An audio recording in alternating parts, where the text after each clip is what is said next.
Bueno, empezamos la clase de hoy de maderas. Les decía, bueno, la madera es un clásico dentro de los materiales. Estamos hablando de la construcción. Fíjense que en los libros, en general, de materiales no existen, no están las maderas, porque las maderas son de origen natural, a diferencia de otros materiales que son de origen artificial. Entonces, por eso las maderas es un tema particular. Van a ver que es un material que tiene sus características y que nos ha acompañado a la humanidad durante siglos, miles de años. La madera ha sido uno de los primeros materiales que ha usado el hombre y todavía tiene mucha actualidad en muchas partes del mundo por algunas bondades que tiene la madera, sobre todo en algún tipo de clima. Así que todavía hay madera para rato, decimos. Aunque nosotros no tenemos una cultura tanto de la madera, por lo menos en la zona donde nosotros vivimos, no es probablemente el material que mejor se adapte al clima que tenemos, pero la madera tiene todavía un grado de importancia muy importante en la edificación. Los temas que vamos a desarrollar vamos a hablar de la estructura de la madera, de las características propias de la madera, de los defectos de la madera, de las propiedades, de la durabilidad y por último vamos a hacer algunas conclusiones sobre estos temas. Hay otra parte que van a ver después con el ingeniero Fischer. Si uno quiere definir la madera, una definición que está justamente en la norma IRA 9502, dice que es un material de estructura compleja, de carácter anisótropo, o sea, que no tiene las mismas propiedades en función del sentido de estudio, que forma un tejido leñoso y que es fisiológicamente inactivo, o sea que una vez que la madera está sacada de donde el origen que tiene, no tiene ningún tipo de desarrollo. O sea que la madera, sabemos, es una materia prima de origen vegetal y donde se obtiene la parte sólida y rígida que está debajo de la corteza de los árboles y arbustos, o sea, de los tallos leñosos, ¿no? O sea, ahí nosotros sabemos que se encuentra la madera. Cuando uno habla de estructura de la madera, uno tiene que primero entender la madera, ¿de dónde se obtiene? Se obtiene de los troncos, ¿no? Dijimos que hay una corteza, acá se ve claramente, y después vemos que hay una serie de áreas o de secciones dentro de la madera. Fíjense que está la albura, que son los últimos anillos de crecimiento, son estos, la albura. Es la madera joven, o sea, es donde corre la savia. Después está el duramen, que es esta parte que acá cambia de color. Eso ya es la parte resistente de la madera. Y como ya dijimos, está la corteza, que cubre y protege la madera y que obviamente tiene partes. Entonces, lo que nosotros vamos a trabajar es con esta parte de la madera, ¿no? Con la parte que está en el interior del tronco. Ahora, dependiendo qué tipo de especie sea la madera, nos vamos a encontrar con diferentes características. Por ejemplo, en una conífera, que lo que están viendo hay un pino, puede ser un cedro también, que se denominan blandas, uno ve este tipo de, no sé si lo llegan a ver, este tipo de estructura, se ve acá. Estas células se llaman traqueidas, tienen conducción, o sea, conducen la savia, pero también tienen sostén, sirven de sostén para tener el árbol, para tener rigidez el árbol. El tronco es recto, tiene forma conífera, y fíjense que el tronco se caracteriza porque hay una zona más ancha y oscura, que es la parte de los anillos de crecimiento, y hay una parte más clara que es la parte de la madera primeriza. O sea, ustedes piensen que los anillos de crecimiento que ven acá van creciendo con el tiempo para el lado diametral, ¿no? Para el lado de afuera. Si yo tengo la latifoliada, que es otro tipo de madera, otra especie de madera, ya es una madera más dura, sigue teniendo los vasos con una función de sostén, pero los anillos crecimiento forman, esto se llama copas anulares, y bueno, me encuentro con esta característica en el tronco. ¿Por qué uno hace esta aclaración? Porque son dos tipos de madera con dos tipos de características respecto a cómo se conforma la estructura. Cuando uno piensa en los constituyentes de la estructura, uno siempre piensa en los anillos, ¿no? Dijimos que acá se ve claramente, acá tienen el corte del tronco, y acá tienen segmentado la madera temprana, la madera tardía, y cuando uno sigue abriendo se encuentra con esto. Estos que ven acá son los famosos anillos de crecimiento. Acá se ve cómo están formados. Fíjense que tienen diferentes tamaños en función si es una madera blanda o es una madera dura. Y lo importante de esto es ver cómo la celda, cómo se desarrolla esta celda, ¿no? Acá adentro hay una celda, que es esta, y esta estructura de la celda es lo que a mí me define después el comportamiento de la madera. Fíjense que la estructura de una celda tiene una serie de cadenas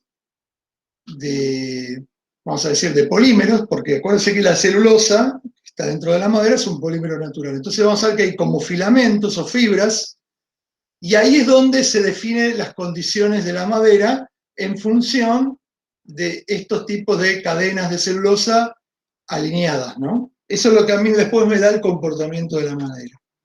Entonces, cuando uno habla de la celda, habla de este tipo de celulosa, estas cadenas. Fíjense que están las fibras de celulosa y están todos estos que son polímeros o cadenas de polímeros, que son los que lo configuran a la madera, las características que tiene.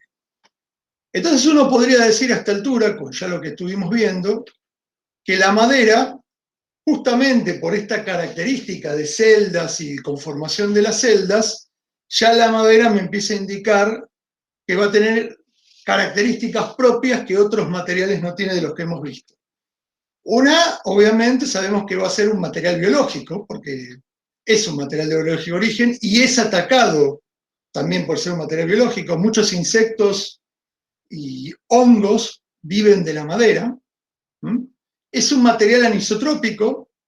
¿Por qué es anisotrópico? Porque vamos a ver que no tiene las mismas propiedades, porque la configuración de la estructura que vimos no va a ser lo mismo ir en la dirección longitudinal de la madera que ir en la dirección radial de la madera, porque no es lo mismo la intervención de esas celdas que forman los anillos de crecimiento.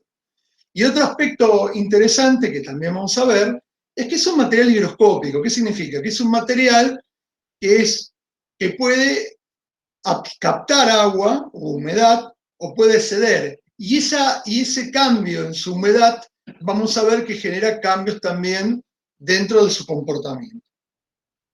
Entonces, biológico, como dijimos, es biológico y es biológico porque está conformado por esas macromoléculas de celulosa y lignina, y es degradado o es biodegradado por hongos e insectos taladradores. O sea, cuando la madera es aserrada o está elaborada, ya no es un tronco, ya pasa a ser una madera de la que nosotros conocemos, un perfil, una tabla de madera. Esa madera puede ser atacada por agentes biológicos. Por eso decimos el carácter biológico. Otros materiales no lo tienen. Es anisotrópico. ¿Por qué? Porque vemos que el comportamiento físico y mecánico es diferente en función de la dirección, cómo está la dirección de las fibras y los anillos. Entonces vamos a tener, en la madera hablamos de tres direcciones. La axial, que es la dirección en el sentido que están las celdas y las fibras. Acá la podemos llamar longitudinal, también es lo mismo. Después tenemos la tangencial y después tenemos la radial, ¿no?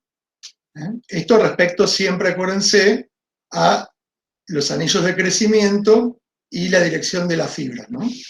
Entonces, es un material anisotrópico. No voy a tener el mismo comportamiento, ni físico ni mecánico, dependerá en qué sentido esté aplicando el esfuerzo. Esa anisotropía, otra forma de verlo en la madera sin antropología, es viendo lo que se llama las tensiones tangenciales. No sé si recuerdan, las tensiones tangenciales son las tensiones que son perpendiculares ¿Se acuerdan que las normales eran al plano, las tangenciales estaban en el plano? Fíjense que acá yo tengo una representación de celdas y tengo una representación, o sea, de pedazos de los anillos de crecimiento, y fíjense que tengo tres formas de aplicar las tensiones tangenciales con tres comportamientos diferentes. Si yo lo hago en este sentido, tengo un comportamiento que se llama cortadura. Si yo lo hago en este sentido, o sea, deslizo entre sí, es un deslizamiento. Y si lo hago en este sentido, es una rodadura. Entonces, ¿por qué lo estoy mostrando en estas tres, diríamos, formas de verlo? Para que ustedes vean que el material tiene tres comportamientos diferentes para, en este caso, las tensiones tangenciales. No es la misma resistencia que tiene la cortadura que el deslizamiento que la rodadura. Y eso es por esto, justamente, por la forma que tiene la estructura y las celdas que se van formando y las fibras que configuran las celdas. La higroscopía, habíamos dicho que tenía que ver con la capacidad que tiene la madera de captar o absorber agua o perder o entregar agua en el medio. Ese fenómeno higroscópico de la madera tiene que ver mucho con la temperatura y humedad relativa del ambiente donde se encuentra, y hay que tener mucho cuidado con este tema de la madera, porque obviamente si la madera recibe agua, se va a hinchar y se va a deformar. Entonces, una de las cosas que ahí está, hay un señor con un higrómetro, que justamente lo que está midiendo es la humedad de la madera. Por ejemplo, en los pisos de madera es fundamental medir la humedad, porque si hay mucha humedad, cuando yo aplico el piso se hincha y se arquea y se despega. Ahora, ¿cómo es el tema de la madera y el agua, que es lo que genera la humedad? Fíjense, yo tengo paredes celulares de la madera, y yo veo que la madera tengo, por un lado, el agua libre, que está dentro de los tubos o conductos dentro de las celdas. Yo tengo agua libre. Obviamente, el agua libre es cuando se forma después que se saturan las paredes, pero el agua libre no es el problema de la madera, porque sí aplica la densidad aparente, porque obviamente si tengo agua no tengo aire, entonces pesa diferente la madera. Acá el problema lo tiene el agua de impregnación. ¿Cuál es el agua de impregnación? Es la que está dentro de las paredes celulares de cada celda, como se ve acá. Entonces, esa agua que está dentro de ahí, que lo máximo que puede tener es un 30%, es la que influye en las propiedades. Entonces, cuando una madera no está correctamente secada, es una madera que no va a tener las mismas propiedades, es más, se va a deformar. Entonces, hay una relación que podemos hacer que dice que a mayor grado de humedad, menor resistencia tiene la madera. Por lo tanto, el agua de impregnación es un agua que yo tengo que controlar. Y después está el agua de constitución, que es componente de las células, que esa no la puedo sacar, esa agua está dentro. Ahora, ¿qué ocurre? Cuando la madera, como está acá arriba, pierde agua libre, eso genera que empieza a contraerse la madera, y la madera, entonces por eso la madera decimos que se hincha cuando absorbe agua y se deshincha, se contrae cuando cede agua. Eso hay que tenerlo en cuenta porque es un comportamiento propio de las maderas. Otra característica que lo hace también muy diferente a otros materiales por su origen son los defectos. O sea, la madera viene con defectos porque la madera tiene un origen biológico, y esos defectos afectan su uso y su comportamiento. Entonces vamos a ver que hay una serie de defectos propios de la madera, hay otros defectos que son cuando yo elaboro o aserro la madera, y hay otros defectos, y esos defectos hay que tenerlo en cuenta porque después definen el uso estructural que uno le puede dar a la madera. Les recuerdo, acá está, cómo se denominan las partes de la madera. O sea, la madera, este lado se llama cara, esto se llama la cara, esto sería un tinantes, esto sería la cara, este es el canto, la parte de arriba, la unión entre la cara y el canto se llama arista, y la unión, y acá la parte de arriba se llama cabeza en este caso de un tirante, ¿no? Los defectos más conocidos de madera son los nudos, ¿no? Más de una vez que son muy lindos arquitectónicamente. Yo tenía un cliente que era arquitecto, que le gustaba mucho la madera. Le hice alguna vez, hace muchos años cuando era joven, algunas estructuras de madera, el diseño, cálculo y proyecto de la estructura de madera, y a él le gustaban mucho los nudos. Pues yo siempre decía que el nudo es un problema, porque el nudo es una discontinuidad de las fibras y por lo tanto una discontinuidad del material. Entonces, el nudo puede ser nudo suelto, puede ser nudo firme o nudo arracimado.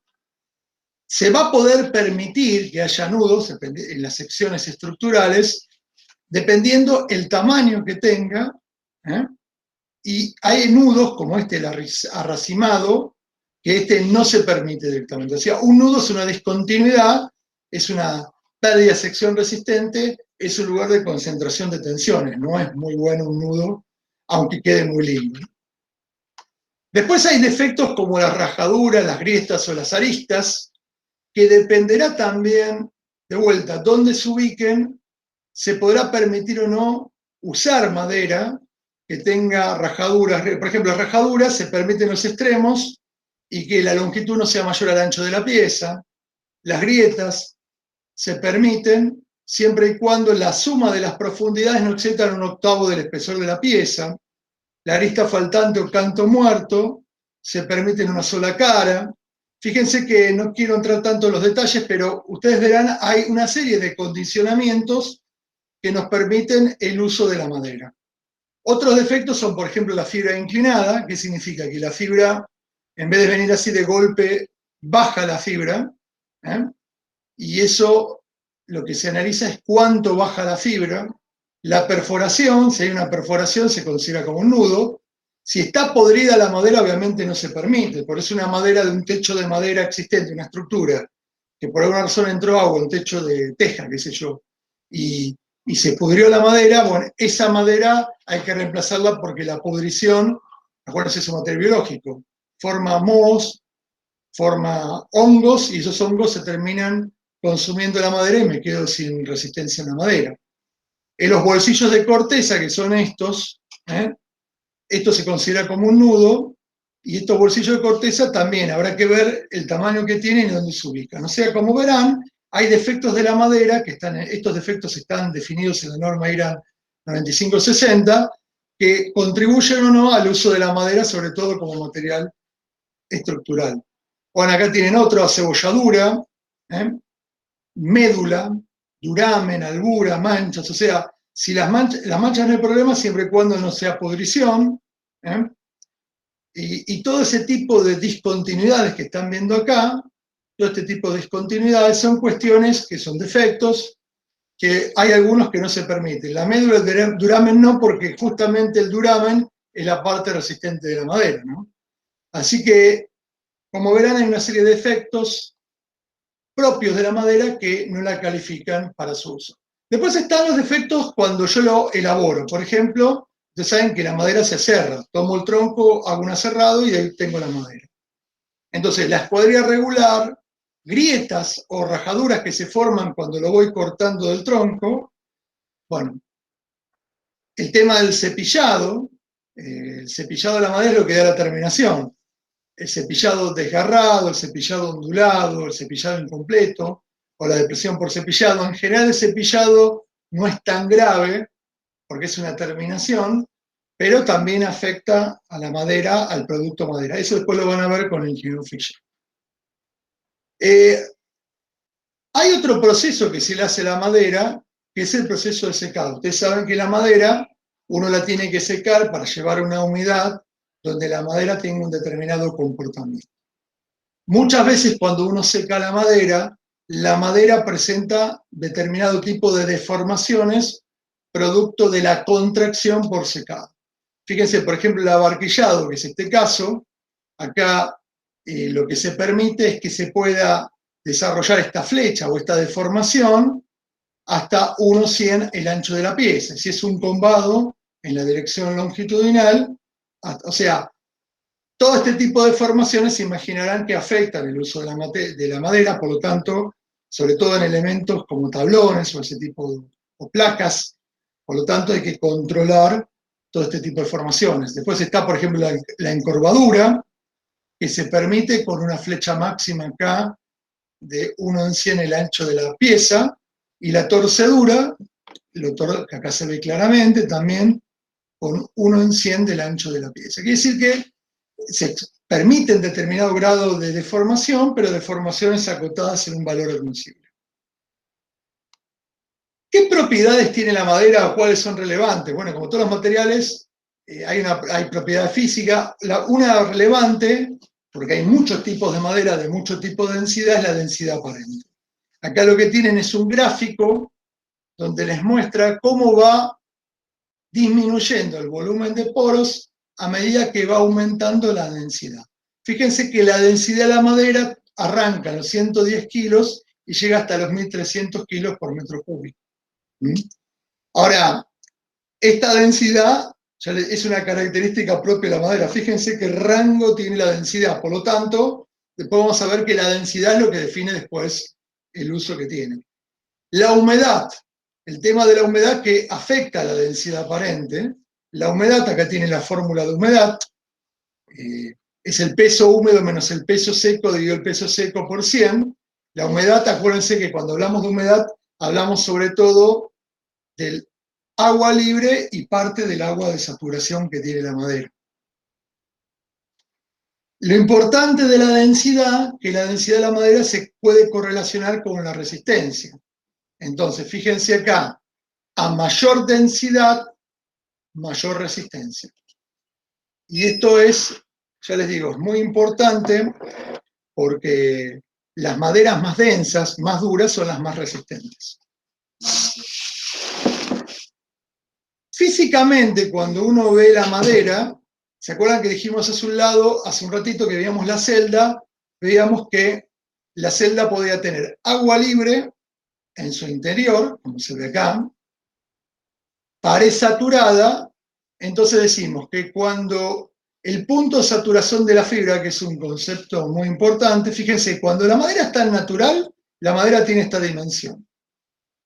La madera en verde guarda esta dimensión, pero cuando la madera se seca, cambia un poco la dimensión. ¿Por qué cambia? Porque justamente esta agua libre que está acá afecta a la densidad aparente de la madera, pero la pared saturada de la madera, cuando yo empiezo a trabajar sobre esta pared, o sea, sobre la humedad, y voy bajando el punto de saturación de las fibras, la madera tiene a contraerse. Por eso decimos siempre que las dimensiones en verde no son lo mismo que las dimensiones en seco, porque la madera se contrae. Otro aspecto interesante que tiene la higroscopía, o el tema de la humedad en la madera, es el tema de cómo se relaciona la humedad de equilibrio higroscópico respecto a la temperatura y humedad del ambiente. Acá tienen un ábaco, vamos a decir, donde uno, por ejemplo, si yo quisiera, supongamos que hoy hace 10 grados de temperatura ambiente y 55% de humedad relativa en el aire, si yo quiero saber cuál es la curva de humedad de equilibrio de la madera, yo llegaría a este valor que está entre la curva 10 y 11%, o sea, 10,5. O sea, yo podría decir que la humedad de equilibrio para un día de 10 grados centígrados y 55% de humedad relativa es 10,5 de humedad de equilibrio higroscópico. ¿Qué significa 10,5? Que esa humedad es la humedad de equilibrio, o sea, la madera ni cede ni recibe agua o humedad, se mantiene en ese nivel. Esto es importante. Fíjense que en los climas secos, que es donde funciona mejor la madera, fíjense que la humedad de equilibrio es muy baja, está por debajo del 8, 7. En cambio, en los climas muy húmedos, fíjense que la humedad de equilibrio, con temperatura, fíjense dónde está la humedad de equilibrio. Hay lugares donde, por ejemplo, lugares como Brasil, por ejemplo, que capaz que todos los días tengo 85, 90%, o lugares de la Argentina, la selva salteña, fíjense los valores o Misiones, fíjense los valores que yo tendría, estaría arriba del 20% de la humedad de equilibrio. Dijimos también que había un fenómeno de contracción. La contracción tiene que ver mucho con de dónde yo extraigo la pieza de madera. Acá tienen justamente representado un tronco, tienen representado diferentes secciones dentro del tronco y van a ver que la sección resultante del aserrado del tronco tienen diferentes tipos, como se ve acá, ¿de qué? De contracciones y distorsiones. ¿Ven acá? Distorsión significa que no mantiene el ángulo recto, en este es un paralelepípedo esto, ¿eh? Y después la contracción propia que no ocupa el mismo lugar, ¿no?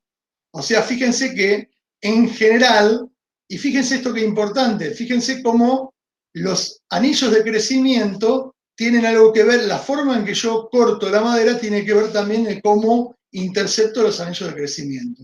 Fíjense que cuando es tangencial a los anillos de crecimiento, fíjense qué tipo de contracción tengo, ¿eh? Diferente a otros tipos de, que cuando es radial. Este sería un caso radial, ¿no? Fíjense cómo cambia la contracción. Bueno, acá tienen diferentes grados de contracción. Fíjense que la contracción se produce cuando yo bajo de la 30% de humedad de la madera, que es el punto de saturación de las fibras, es cuando ya empiezo a contraerse la madera, tanto tangencial, radial o longitudinal o axialmente, la madera se contrae. Entonces ahí uno explica que justamente esto de la humedad y el secado tiene que ver absolutamente con qué objetivos uno busca, o sea, porque yo tengo que controlar la humedad. Entonces, ¿por qué seco la madera y por qué lo puse dentro de propiedades? Porque la idea de secar es primero, es mantener un nivel de humedad que mejore las propiedades mecánicas, la estabilidad dimensional, que aumente la resistencia de los agentes destructores. Una madera más seca es menos comestible para un agente biológico. Hay agentes biológicos, pero no son los mismos. Va a aumentar la retención de los clavos y tornillos que yo utilizo como medio de unión de la madera. Cuando seco disminuye el peso propio, ¿por qué? Porque al disminuir el contenido de agua, disminuye el peso. Mejora la resistencia a los adhesivos, barnices y pintura. Una madera verde no absorbe la pintura o no se le puede aplicar el mismo adhesivo que una madera que está seca. Es más fácil cortar y pulir una madera seca que una que no está tan seca, porque se empasta enseguida cuando uno lo pule. Y mejora la absorción de los preservantes que le tengo que aplicar muchas veces a la madera como insecticida, fungicida, para protegerla de los medios biológicos, y va a aumentar la resistencia en las unidades de la madera escolada. Fíjense todas las razones, objetivos que tiene el secado de la madera. ¿Cómo seco la madera? Bueno, la madera, hay dos tipos de secado, el viejo, el de la cabaña, como yo digo, el tío Tom, que es el secado natural, que es dejar la madera, es cortar los troncos o ahí como ven, apilar la madera a la intemperie y dejar que ese proceso vaya ocurriendo en el tiempo, o el secado artificial que usamos hoy en día, que es poner la madera ya cerrada en estas cámaras de secado, donde obviamente mediante temperatura y mediante un control de humedad yo puedo controlar el secado. El problema que tiene este secado, que es mucho más rápido, que a veces, como vimos, genera distorsiones o deformaciones con vado, con todas las cosas que vimos, y eso, bueno, hay que controlarlo, ¿no? Hay que controlarlo, pero normalmente la madera que se utiliza se debe utilizar seca, no se puede utilizar una madera no seca, porque la madera se deforma, no tiene la misma resistencia, no sirve. Como todos los materiales, las maderas tienen propiedades mecánicas. Una de las principales propiedades mecánicas que tiene es la flexión. Ustedes saben que la madera se usa mucho, sobre todo en las estructuras de los techos, en las cubiertas. También la madera se utiliza o utilizaba mucho, y todavía se utiliza en el tema de los encofrados, las vigas de madera para los encofrados, para las estructuras de hormigón, para poder dar forma a las estructuras de hormigón. O sea que la flexión es uno de los estados en que mayormente se encuentra la madera. Acá lo que tienen es un esquema de un ensayo flexión de una pieza estructural. una viga simplemente apoyada, las fuerzas aplicadas aproximadamente en los tercios medios, y tienen acá un aparatito que ya lo vimos, que es un comparador, o que mide que la flecha, o sea, el descenso en este punto. De esta manera, yo puedo ir midiendo tensión y deformación de la madera, o fuerza versus flecha. Ahora, de la fuerza versus flecha, como ven acá, yo puedo obtener ¿qué? Puedo obtener diferentes módulos de elasticidad de la madera. No voy a ponerme a explicar las fórmulas, pero... Y acá lo que tienen es un ensayo que hacemos en el laboratorio, es el ensayo típico de flexión a madera. Ven la madera apoyada, acá está la carga y acá está el comparador que mide cómo va deformándose en el centro la flecha, para poder, en función de eso, ver, obtener obviamente el diagrama fuerza-flecha.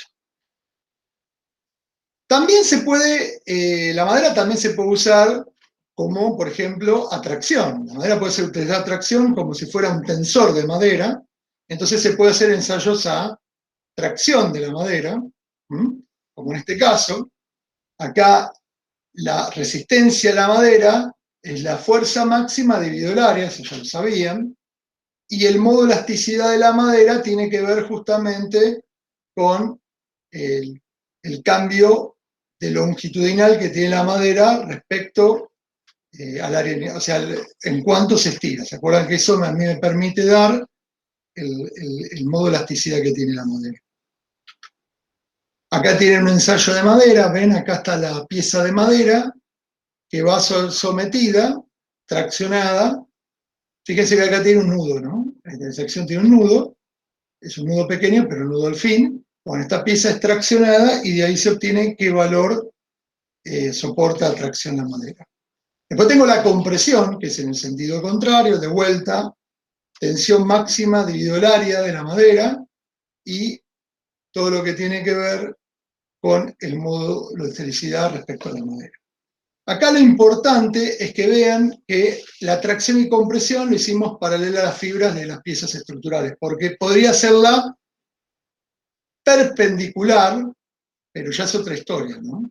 O sea, acá tienen el esquema, acá tienen cómo se coloca la madera para ser comprimida, o sea, cómo se comprime la madera, y acá cómo se mira el acortamiento que sufre la madera a medida que se va comprimiendo. Fíjense que la madera, el uso de la madera que yo le doy siempre es en la dirección de las fibras. O sea, el mejor comportamiento que puedo tener en la madera es en la dirección de las fibras, ¿no? ¿Estamos de acuerdo? O sea, de las celdas y las fibras. No es lo mismo que lo haga perpendicularmente, ¿no? No es lo mismo. Aparte no podría obtener las piezas tampoco. Y hay otros métodos que no son estos métodos que se llaman de vibración, que me permiten a mí obtener, mediante el estudio de la vibración de la madera, lo que se llaman los módulos de elasticidad. ¿Y por qué trajimos este tema? Porque tanto este método como este método, que es de flexión, donde tengo un sensor, impacto y mido el sensor, en aquel era longitudinalmente y este es a flexión, en ambos métodos lo que yo estoy tratando de hacer es rápidamente saber qué calidad tiene la madera respecto al módulo de elasticidad. ¿Cuál es el problema que tiene la madera? Ya se empiezan a dar cuenta, que es un material anisótropo, pero es un material que tiene una variabilidad importante. Entonces, la madera, una de las cosas más importantes es la clasificación resistente, que es lo que van a ver más adelante de la madera, es cómo se clasifican las maderas y qué rango de propiedades mecánicas tienen esa clasificación. Ahora, para poder clasificar una madera hay que tener un muestreo muy importante y hay que usar lo que se llaman los criterios estadísticos, porque yo tomo un tronco de un árbol, lo aserro, tomo una pieza de ese tronco, y tomo un tronco de otro árbol, lo aserro y tomo otra pieza, no va a ser exactamente lo mismo, pero sí van a tener valores convergentes entre ellos. Esto es un concepto que hay que tener en cuenta. para poder justamente determinar las propiedades físicas y mecánicas y sacar los valores característicos de esas propiedades, se requieren normas, ¿no? En este caso está la norma IRAM 9663 y la norma IRAM 9664. Ambas normas me permiten a mí justamente determinar las propiedades y determinar los valores característicos, que es lo que a mí me interesa. ¿Qué valores característicos me aseguro? O sea, qué valores obtenidos estadísticamente me permiten a mí después saber qué características mecánicas tiene la madera. La durabilidad es otro aspecto muy importante de las maderas. Vamos a ver que las maderas son afectadas por agentes biológicos, por efectos del clima, por el fuego, y bueno, eso lo tengo que tener en cuenta cuando utilizo la madera.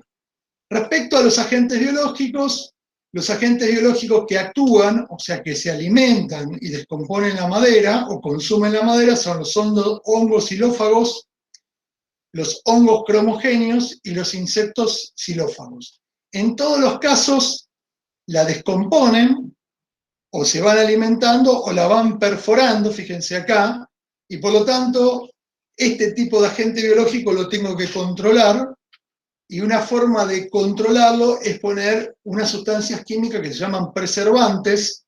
Estos preservantes tienen actividad fungicida e insecticida. Si es fungicida, no atacan los hongos, si es insecticida, atacan los insectos. El más conocido es la querosata, que está normalizado con la IRAM 9512, pero existen oleosolubles como los cromocuproarsenicales, que son fungicidas, o los cromocopruboreicas, que son fungicidas insecticidas. Le pido, parece un trabalenguas esto, que también están normalizados con la IRAM 9515.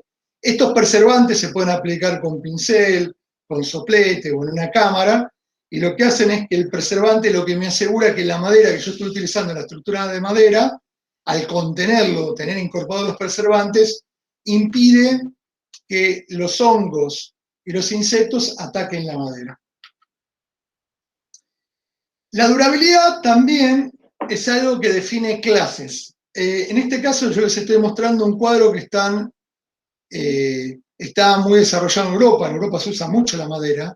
Y en Europa han definido clases de durabilidad natural según la especie. Entonces dicen que hay maderas que son de clase de durabilidad 1, o sea, son muy durables, y hay otras maderas de clase 5 que son durables. Y fíjense que la durabilidad tiene que ver con el cociente entre el promedio de vida, ¿no? O sea, cuando uno estudia, uno ve si el cociente entonces las muy durables son aquellas que duran decenas de años, en condiciones naturales. Estamos hablando en condiciones que no tuvieron ningún tipo de tratamiento en la madera. Y obviamente, cuando uno usa maderas, tiene que tener en cuenta esta clase de durabilidad natural. También tiene que tener en cuenta la guía de empleo, o sea, tener en cuenta no solo la durabilidad natural, sino también la clase de riesgo que uno expone a la madera. Entonces tenemos este cuadro donde uno ve, por ejemplo, una madera en un ambiente de riesgo 1, o sea, un ambiente interior de una edificación.